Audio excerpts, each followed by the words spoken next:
भाई चाइना के एक आदमी ने डिस्कार्ड सिम और इलेक्ट्रॉनिक वेस्ट से सोना निकाल लिया और इसने दिखाया कि कैसे केमिकल प्रोसेस जैसे कोरोसियन, डिस्प्लेसमेंट और हीटिंग के जरिए इलेक्ट्रॉनिक स्क्रैप से कैसे गोल्ड निकाला जा सकता है। या व्हिडिओत जो दावा केलाय तो ऐकून तुम्हालाही आश्चर्याचा धक्का बसेल।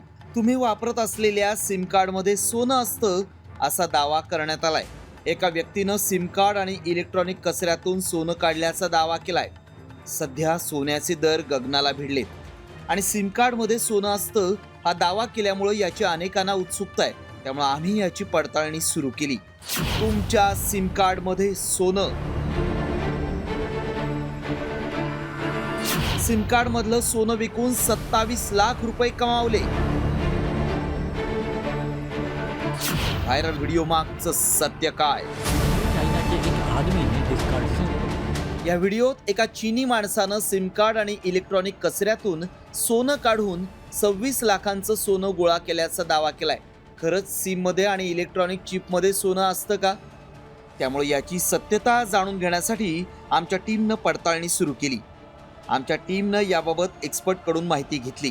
धातूचा जो आहे तो वापर जो आहे तो सिम कार्ड्समध्ये आणि इलेक्ट्रॉनिक गॅजेट्समध्ये तसेच विविध टेक्नॉलॉजीजमध्ये केमिकल्समध्ये सोनं आणि चांदीचा वापर केला जातो आणि अशा बऱ्याच ठिकाणातून हे जे लिक्विडमधून किंवा असे हार्ड धातूमधून इक्विपमेंट्समधून सोनं आणि चांदी जे आहे ते काढलं जातं। त्यामुळे आमच्या पडताळणीत काय सत्य समोर आलं पाहूया।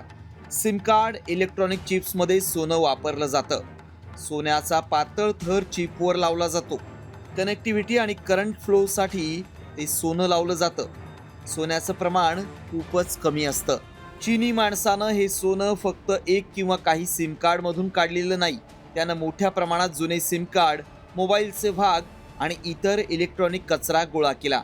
त्यानंतर त्यानं एका विशेष रासायनिक प्रक्रियेचा वापर करून धातू वेगळे केले। सिम मध्ये सोनं असतं हा दावा आमच्या पडताळणीत सत्य ठरलाय। पण हे सोनं अत्यंत किंचित स्वरूपात असतं। ब्युरो रिपोर्ट, साम टीव्ही न्यूज।